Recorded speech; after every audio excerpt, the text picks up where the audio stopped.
నమస్కారం. కుంభరాశిలోకి శని వక్రగతి అంటే జూన్ 30వ తారీఖు నుంచి నవంబర్ 15వ తారీఖు వరకు అంటే ఈ 138 రోజులు కుంభరాశిలోకి శని వక్రగతి జరగడం ద్వారా ద్వాదశ రాశులను 12 రాశుల వరకు ఎలా ఉండబోతుంది, అలాగే వారికి ఎటువంటి ఫలితాలు రాబోతున్నాయి అనే వాటన్నిటి గురించి తెలియచేయడానికి ఈరోజు స్టూడియోలో మనతో పాటు ఉన్నారు ప్రముఖ జ్యోతిష వాస్తు నిపుణులు మరియు ఆధ్యాత్మికవేత్త బ్రహ్మశ్రీ డాక్టర్ నాయకంటి మల్లికార్జున శర్మ గారు. సో మరి గురువు గారితో మాట్లాడి ద్వాదశ రాశులను 12 రాశుల వారికి శని వక్రగతి కారణంగా ఎలా ఉండబోతుంది, వారు ఎటువంటి పరిహారం చేసుకుంటే వారికి బాగుంటుంది అనే అంశం గురించి అడిగి తెలుసుకుందాం. నమస్కారం గురువు. నమస్కారం. గురుగారు, మాకు లాస్ట్ ఇంటర్వ్యూలో వచ్చేసి శని వక్రగతి ప్రభావం వలన మరి కర్కాటక రాశి ద్వాదశ రాశుల్లోని ఈ 12 రాశుల వరకు ఎలా ఉండబోతుంది అనే అంశం గురించి అయితే మాకు తెలియజేస్తున్నారు. కర్కాటక రాశి వారి గురించి అయితే మాకు చెప్పారు. ఇక మనం తదుపరి రాశి చూసుకున్నట్లయితే సింహరాశి. మరి శని వక్రగతి ప్రభావం వలన ఈ సింహరాశి వారికి ఎటువంటి ఫలితాలు రాబోతున్నాయి అంటారు? తప్పకుండా అమ్మ. ఓం శ్రీ గురుభ్యో నమః. సింహరాశి వాళ్ళకి శని వక్రగతి సంచారం వల్ల కుంభరాశిలో శని యొక్క సంచారం అనేది మనకి జూన్ 30 నుంచి నవంబర్ 15వ తారీఖు వరకు 138 రోజుల కాలం శని వక్రగతిలో ఉంటాడు. ఈ శని వక్రగతిలో ఉండటం వల్ల ఒక్కొక్క రాశికి ఒక్కొక్క విధమైన ఫలితం ఉంటుంది. 3, 6, 11 స్థానాల్లో ఉంటే శని సుఫలితాన్ని ఇస్తాడు. ఆ తర్వాత కొన్ని రాసుల్లో వచ్చేటప్పటికల్లా మిశ్రమైన ఫలితాలు, కొన్ని రాసుల్లో చెడు ఫలితాలు వచ్చే అవకాశాలు ఎక్కువగా ఉంటాయి. అంటే 5 గ్రహాలకి వక్రగతి అనేది ఉంటుంది. అంగారకుడు, బుధుడు, గురువు, శుక్రుడు, శని వక్రగతిలో చెందుతూ ఉంటాడు. అయితే సూర్యచంద్రులకి వక్రస్థితి అనేది ఉండదు. రాహుకేతులకి ఇప్పుడు కూడా వక్రస్థితిలో ఉంటుంది. ఎల్లప్పుడూ కూడా ఆ గ్రహాలు వక్రస్థితిలోనే ఉంటాయి. 2 గ్రహాలు అనేవి రొటేట్ అవుతుండగా ఒక గ్రహం యొక్క వెలాసిటీ, దాని యొక్క వేగాన్ని తగ్గడాన్ని, అది ఆ గ్రహం అనేది వక్రస్థితిలోకి వెళ్ళిపోయిందనిగా మనం భావిస్తాము. అయితే ఈ 138 రోజుల పాటు ఈ వక్రస్థితిలో సింహరాశిలోకి ఉండటం వల్ల సింహరాశి వాళ్ళకు వచ్చేటప్పుడు 7వ స్థానంలో శని యొక్క సంచారం, అంటే 7వ స్థానంలో శని యొక్క సంచారం యొక్క ఫలితాలు షష్టమంలో యొక్క ఫలితాల మీద ఆధారపడి ఉంటాయి. అంటే షష్టమ ఫలితాలు వచ్చే అవకాశాలు ఎక్కువగా ఉన్నాయంటే అంటే కొద్దిగా సప్తమైన ఫలితాలు, కొంతమంది షష్టమైన ఫలితాలు ఉంటాయి. అంటే 7, 6 భావాల్లో ఉన్న, అంటే భావం కాదు స్థానంలో ఉన్న ఫలితం అనేది వచ్చే అవకాశం ఒకటి ఉంటుంది. దానివల్ల సింహరాశి వాళ్ళకి ఎలా ఉంటుందంటే ఆర్థిక పరంగా ఆదాయం బాగా పెరగటం ఉంటుంది. అలా 6వ స్థానాన్ని ప్రభావితం చేయటం వల్ల వాళ్ళకి ఆర్థిక స్థితిగతి అది మెరుగుపడుతుంది.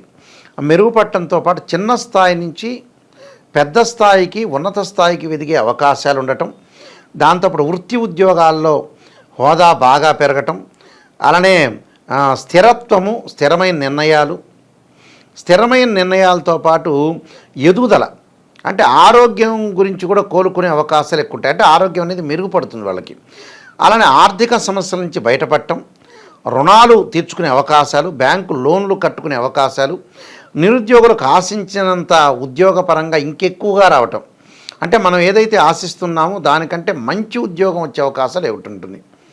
విద్యార్థులు విజయం సాధించడం, పోటీ పరీక్షల్లో కానీ మామూలుగా జనరల్గా చదువుతున్న వ్యక్తులు కానీ ఏకాగ్రత బాగా కోల్పోకుండా ఏకాగ్రతలో ఉండే అవకాశాలు ఎక్కువ ఉంటాయి. అంటే చదువు మీద మంచి కాన్సన్ట్రేషన్ బాగా ఎక్కువగా పెరిగే అవకాశాలు ఒకటి ఉంటాయి. ఆత్మవిశ్వాసం, అంటే ఆత్మవిశ్వాసం ఉంటేనే మనం పని చేయగలుగుతాం. ఆత్మవిశ్వాసం లేదనుకోండి మనం పని చేయలే కదా. ఆత్మవిశ్వాసం ఉండాలి, లౌకిక భావం ఉండాలి, మనిషి యొక్క వ్యక్తిత్వాన్ని కనిపెట్టాలి, ఎదుటివాడు ఎలాంటి వాడో కూడా కనిపెట్టి ముందుకు వెళ్ళాలి జీవితం. ఆ కనిపెట్టే వ్యక్తులు కూడా మారుతూ ఉంటారు కొన్ని సంవత్సరాల్లో. ఇప్పుడు మంచిగా ఉండొచ్చు, రేపు చెడ్డగా ఉండొచ్చు. దాంతోపాటు కుటుంబంలో సుఖము, అలానే భాగస్వామి, అంటే మీ భాగస్వామ్యంతో విభేదాలు, అంటే వ్యాపారపరంగా ఉండే భాగస్వామి కానీ, భార్యాభర్తలు కానీ, తోటి కొలీగ్స్తో కానీ కొన్ని ఇబ్బందులు పడకుండా వాళ్ళని కొద్దిగా ఆలోచన చేసి ముందుకు వెళ్ళాలి. అంటే పార్ట్నర్షిప్ ఉన్నారు, వ్యాపారం చేస్తున్నారు, కొద్దిగా అతని యొక్క పెట్టుబడులు కానీ, అతని యొక్క చర్యలు కానీ, అతను ఏం చేస్తున్నాడో కొంత కనిపెట్టుకొని ఉండాలి. తోటి కొలీగ్స్ను కూడా కనిపెట్టుకొని ఉండాలి ఉద్యోగస్తులకి. భార్యాభర్తలు కూడా భర్త అనగానే భార్య స్పందించడం, భార్య అనగానే భర్త స్పందించడం, అంటే ప్రతిస్పందన ఎక్కువగా ఉంటుంది. అలాంటి స్పందన లేకుండా కొంత కాలానికి కొంత విశ్రాంతి, ప్రశాంతత చేసుకొని ముందుకు వెళ్ళాలి. దాంతోపాటు పని రంగంలో కొన్ని మార్పులు, శ్రమపడే అవకాశం ఉంటుంది. తల్లి యొక్క మద్దతు, తల్లి ద్వారా డబ్బులు రావటం, అంటే ఆ అమ్మ దగ్గర నుంచి ఫైనాన్షియల్ పరంగా వీళ్ళకు అందే అవకాశం ఉంటుంది. అది ఆడపిల్లలు అనుకోవచ్చు, మగపిల్లలు అనుకోవచ్చు. దాంతోపాటు లాభాలు బాగా పెరగటం, ఉద్యోగుల్లో అధికారుల యొక్క మద్దతు. అంటే ఉద్యోగం మనం చేస్తున్నాం అంటే కొంతమంది సపోర్ట్ చేస్తుంటారు, వాళ్ళ యొక్క సహచరులు ఉంటారు, అంటే కొలీగ్స్ సపోర్ట్ చేయటం, మానసిక బాధలు తగ్గటం, వృత్తిలో పురోగాభివృద్ధి పొందే అవకాశం ఉండటం, వ్యాపారంలో లాభాలు, నిలిచిపోయిన పనులు కూడా చేయటం. అంటే నిలిచిపోయిన పనులన్నీ కూడా చేస్తారు, అంటే పూర్తి లాభాలు. పూర్తి లాభాలతో పాటు వైవాహిక జీవితంలో సమస్యలు కూడా తొలగిపోతుంటాయి. అంటే మ్యారిటల్ స్టేటస్లో, మ్యారేజ్ లైఫ్లో కూడా వివాదాలు తొలగిపోయే అవకాశం ఉంది. అంటే కొన్ని రోజుల పాటు ఉంటే తర్వాత వివాదాలు తొలగిపోతాయి. ఫస్ట్ ఈ భేదాలు వస్తాయి శని వక్రగతిలో ఉండగా. రాను రాను ఇప్పుడు జూన్ 30 నుంచి ప్రారంభమైంది, ఆగస్టులో వాళ్ళకి వివాదాలు తగ్గుతూ వస్తుంటాయి, విభేదాలు అంటే difference of opinions wife and husband మధ్యలో. దాంతోపాటు దూర ప్రయాణాలు చేయటం, ఉద్యోగం అనుకున్న దానికంటే బాగుండటం, అంటే ఇవన్నీ వాళ్ళకి జరుగుతూ ఉంటాయి. అంటే సింహరాశి వాళ్ళకి షష్టమ స్థానం యొక్క ప్రభావం పట్టడం వల్ల సర్వత్రా విజయము, కార్య విజయం చేకూరే అవకాశాలు ఉంటాయి. గతంలో ఏదైతే ఇళ్ళు కొనుగోలు చేయాలనుకుంటారో కొనుగోలు చేయటము, వాళ్ళ యొక్క కోరికలన్నీ కూడా తీర్చుకునే అవకాశం ఒకటి ఉంటుంది. కోరికలు తీర్చుకోవటం అంటే ఏమిటి? What is the meaning? Desire అంటే మనం అనుకున్న పని ఏదైతే ఉంటుందో ఆ సమయంలో చేస్తే బాగుంటుంది అని అర్థం. అలానే మనం బద్ధకంగా కూర్చొని భగవంతుని భారం వేస్తే జరగదు. మనం పని చేయాలి, పని చేస్తే భగవంతుడి యొక్క ఆశీర్వచనం వస్తుంది. ఒక కొడుకు చదవాలనుకుంటే తండ్రి కష్టపడి కూలి కానీ నాలి కానీ చేసి కష్టపడి సంపాదిస్తే వాడు బాగా చదువుతున్నాడంటే తండ్రికి ఇంట్రెస్ట్ వస్తుంది. భగవంతుడు కూడా అలానే ఆలోచన చేస్తాడు. మనం పని చేయకపోతే బద్ధకం, ఈ ఎదవ పని చేయట్లేదు, వీడు పని చేయట్లేదు, వీడికి ఎందుకు అసలు అనుకుంటాడు భగవంతుడు కూడా. అలానే భగవంతుడి దృష్టిలో పడాలంటే ఏంటంటే వీళ్ళు మంచిగా పనిచేయాలి, నీతి నిజాయితీగా ఉండాలి, హానెస్ట్గా ఉండాలి, ప్రతి పనిలో కూడా విజయం సాధించాలి, చాలా జాగ్రత్తగా జీవితాన్ని నడిపించుకుంటూ ముందుకు వెళ్ళాలి. ఎవరికి పాపం చేయకూడదు, ఎవరికి కూడా డబ్బులు ఎగ్గొట్టకూడదు.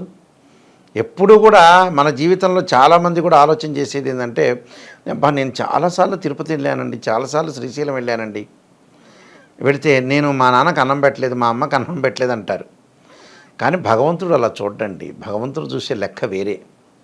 ఆ లెక్క ఏందనుకోండి, ఎన్ని పురాణాలు విన్నా, ఇతిహాసాలు విన్నా, నాలాంటి వాళ్ళు ఆధ్యాత్మిక కార్యక్రమాలు చెప్పినా, ఇంటిలో కుటుంబంలో ఎవరికీ ప్రపంచంలో అన్యాయం చేయకూడదు. దానివల్లనే పైన యముడు మార్కులు వేస్తారు చనిపోయిన తర్వాత.